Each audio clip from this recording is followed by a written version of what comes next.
I am one of those people who likes to exercise. Even if I'm tired or feeling worn out, I often find that going for a walk, doing some resistance training, or going for a bike ride will leave me feeling energized, feeling better about life, to be honest. It helps me kind of clear my head. Now, I know there's some people who you just don't like exercise at all, and any kind of thing that looks and smells like exercise is just not fun to you. And going to the gym, even before COVID, was nowhere near your idea of fun. And you find other ways to be active. But whether you're a fitness freak or a homebody, chances are you don't like the treadmill. Now, obviously, a lot of the reasons why people don't like the treadmill is because it's hard. Sticking to any kind of fitness routine, walking, running consistently, whatever, it's hard. And people don't like hard. I don't like hard, let's be honest. I don't like hard.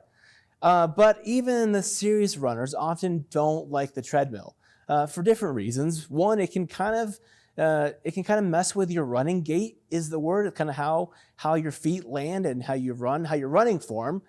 It can also lead to injuries because it's just kind of tedious, and that tediosity, if that's a word, can be like a third reason people hate the treadmill. One joke I was seeing online was some guy was like, hey, I looked down at the treadmill 20 minutes into my run and found that only 43 seconds had passed. Now, obviously that's an exaggeration, but back when I was running a lot, I actually enjoyed the treadmill. I could find that I could crank out 5 or 6 miles pretty easily as long as I had something, on TV to watch or a podcast to listen to. I could find my groove, get it in a rhythm, and just run, and I enjoyed it.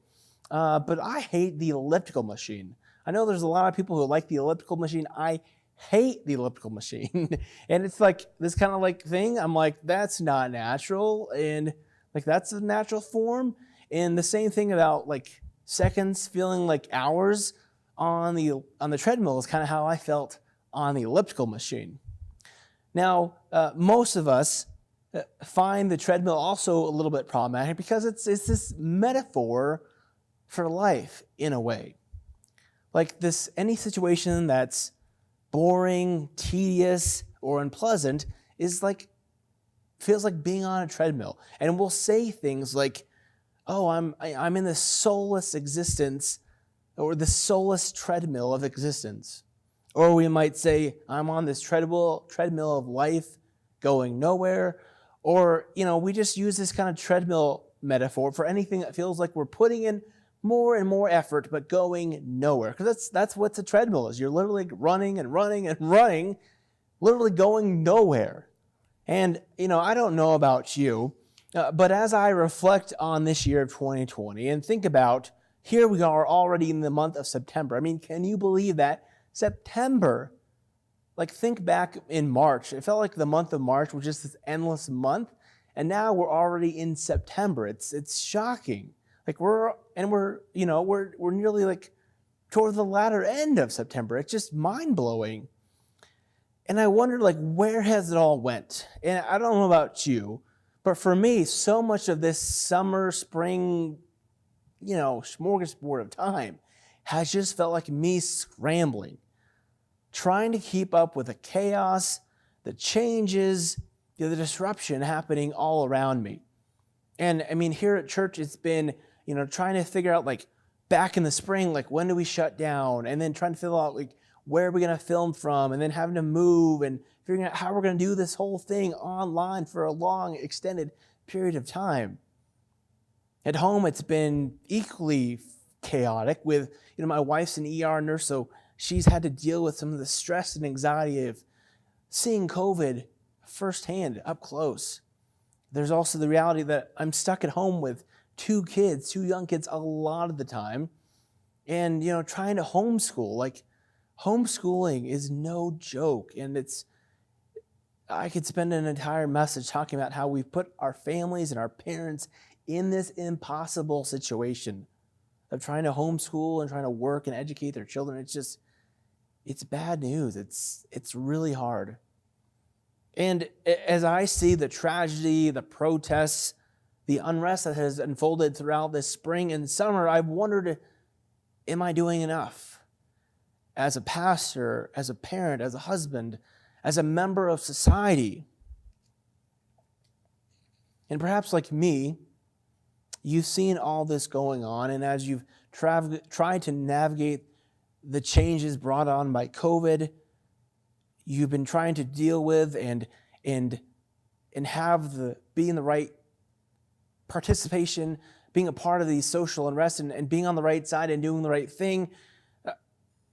And you've seen all this come to you and your work and your family. I'm sure there's days where you, like me, you go to bed just exhausted.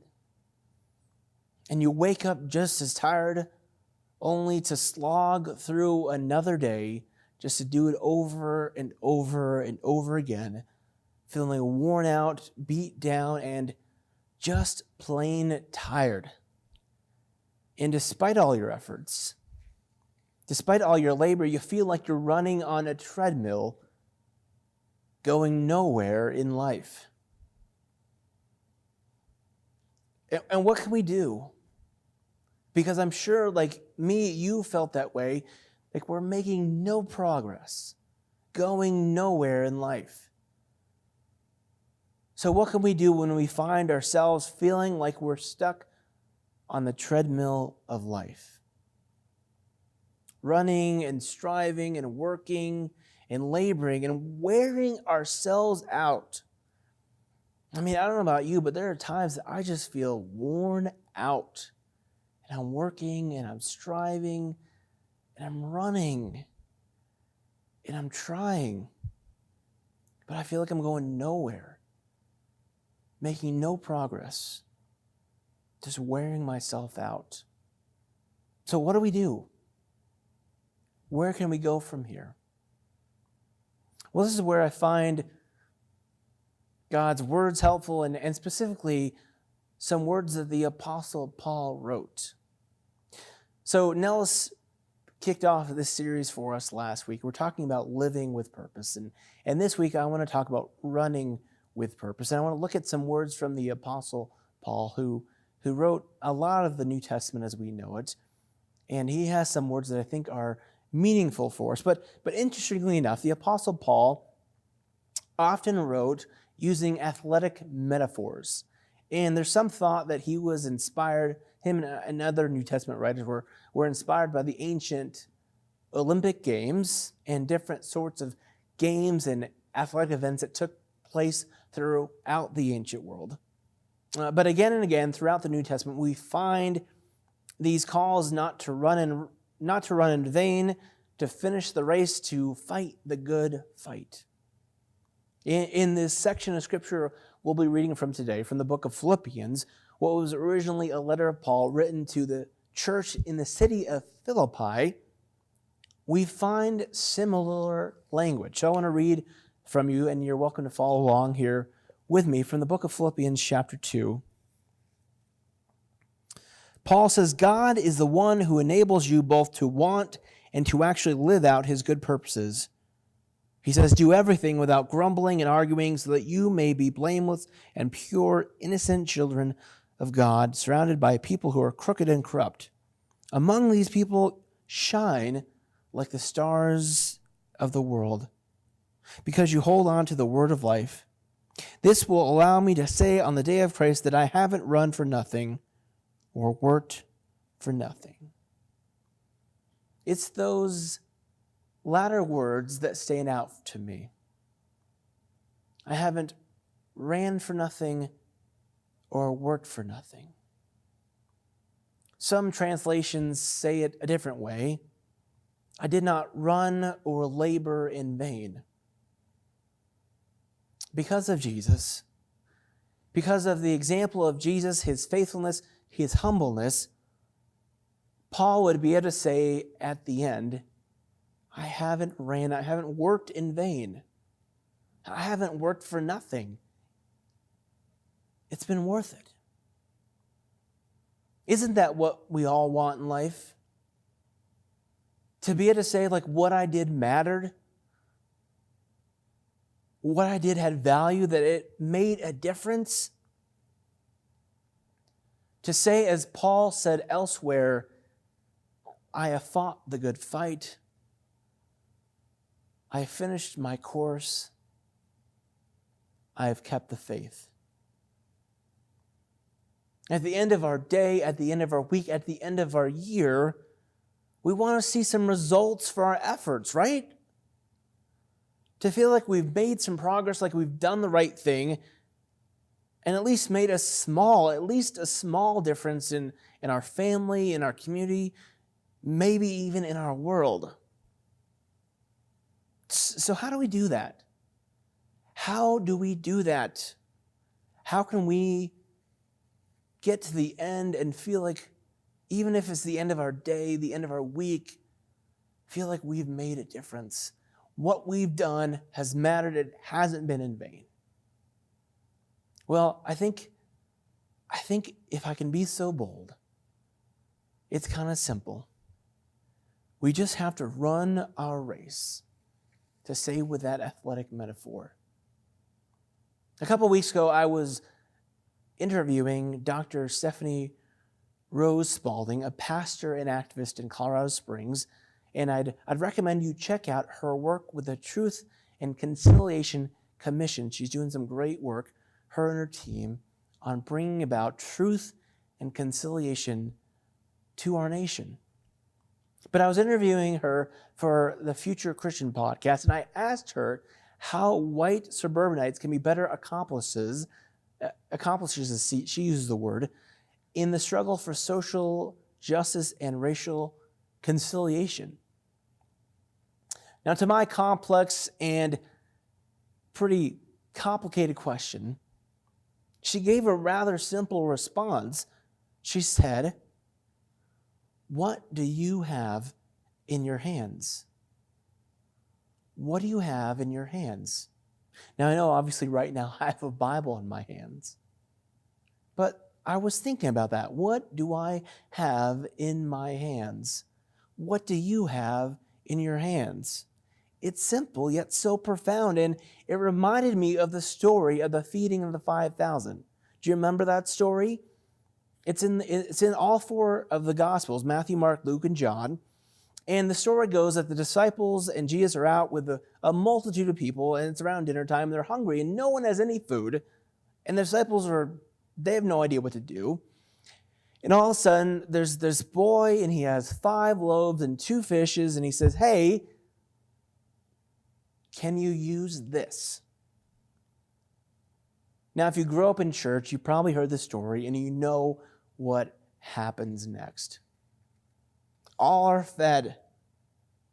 Jesus takes this little amount, blesses it, breaks it, and shares it with the multitude. It's kind of a nice kind of precursor, many people think, or a pre-image of communion, the Lord's Supper. Jesus takes a little bit and shares it with all. Like, that's God's generosity lived out. But all are fed, all are filled, and there's still much remaining. Pastor Stephanie said that it's the same thing with us. If we take what is in our hands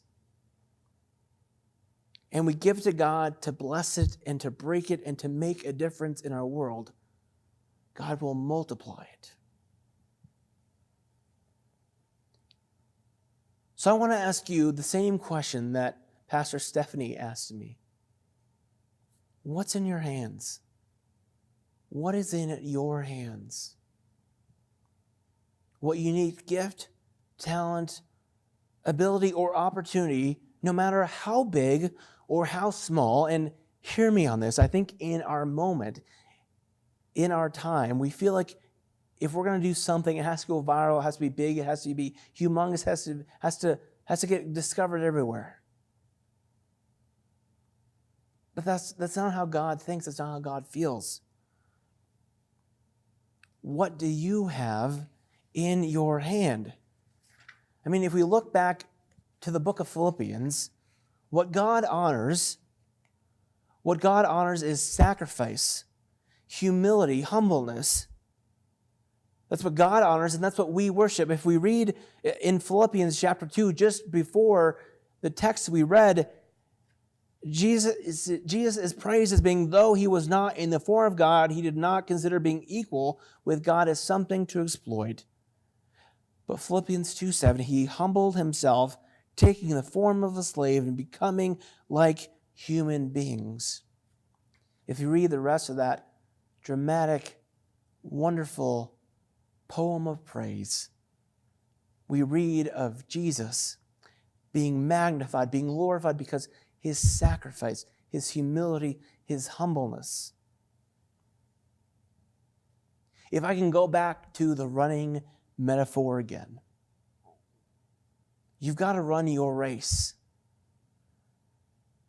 If you've ever ran a race, even if it's a simple 5K or high school cross-country meet, or maybe you're one of those more competitive runners, so you go out and do those really competitive elite races. But if you've ever run a race or watched a race or know anything about running, you know you've got to run at your pace. If you start out too fast, by the end, you're going to be tired out. You're not going to have enough energy, enough stamina to finish the race strong. That being said, if you start out the race too slow and stay too slow, you're going to get to the end of the race and feel like you had more in the tank. And when you're trying to compete, when you're trying to do the best you can, that doesn't do you any good. You want to have expended it all on the race course. So just as in life as it is in running, you've got to run your race. I have got to run my race. We have got to run our race, doing our part, doing what we can do.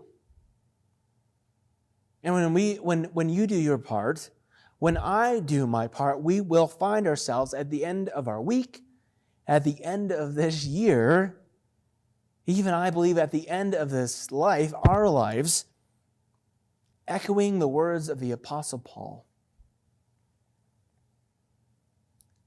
I have finished the course. I have kept the faith. I have fought a good fight. You know, in my quiet moments, which, to be honest, are few and far between, but in my quiet moments, when I take a moment to pause and reflect on what this year has been, and I know the year's not over, but as we enter this school year, it feels like, we're in this time of transition. And as I pause to reflect on what's been the spring and the summer, as I reflect on who I am, where I've come from, what I've done, I find myself at peace, to be honest. Now, it's not that I don't think that I made mistakes, not that there isn't things I wish I could do differently, but rather, I believe that I've done the best I can with the cards that I've been dealt. I've done the best with what's in my hands. I've run my race. When we follow Jesus, when we trust in God's presence, when we stay faithful to what God has for us, I believe that we will be able to say, I have run with purpose. I know that everybody is saying, woe is 2020. What a horrible year. We can't wait for it to be over. Whatever. And I get it. I get it. I get it. But don't let 2020 be a lost year. Don't let the narrative that 2020 has been an awful year become your narrative. I mean, think about it. 2020 can be the year that we in America begin to really address racial inequality. I mean, wow. If we can do that, we would look back on 2020 like, wow, what a year it was. 2020 can be the year you strengthen your relationships with your family and with your loved ones. I mean, think about all this time we have with our loved ones. We can look back in 2020 and be like, wow, this is when my relationship really took root. 2020 can be the year that you finally start to run your race. Despite the pandemic, despite the challenges, despite the unrest, I believe this year can be our best year, can be your best year, as we respond in patience and perseverance to run the race that God has set in front of us, to use what is in our hands. So I invite you to think about this today. To run with purpose, to run with passion, to use what is in your hands and run your race. I want to take a minute right now and to pray for you and to pray for me as we run our race. So I welcome you to join me wherever you're at in a spirit of prayer. God, as I think about and reflect on this year that has been and even what lies ahead of us, as I reflect on the chaos and what feels like craziness, the unrest, the uncertainty over what has been and what will be, how so much of 2020 has been horrible. But how, if we use what is in our hands, how we run our race, it can be a year of purpose and progress. God, I pray for our watchers and our listeners and our viewers. I pray for me, for my family, for this church, that we would run our race, that we would live with purpose and run the race that you have set in front of us. May it be so, God. Amen.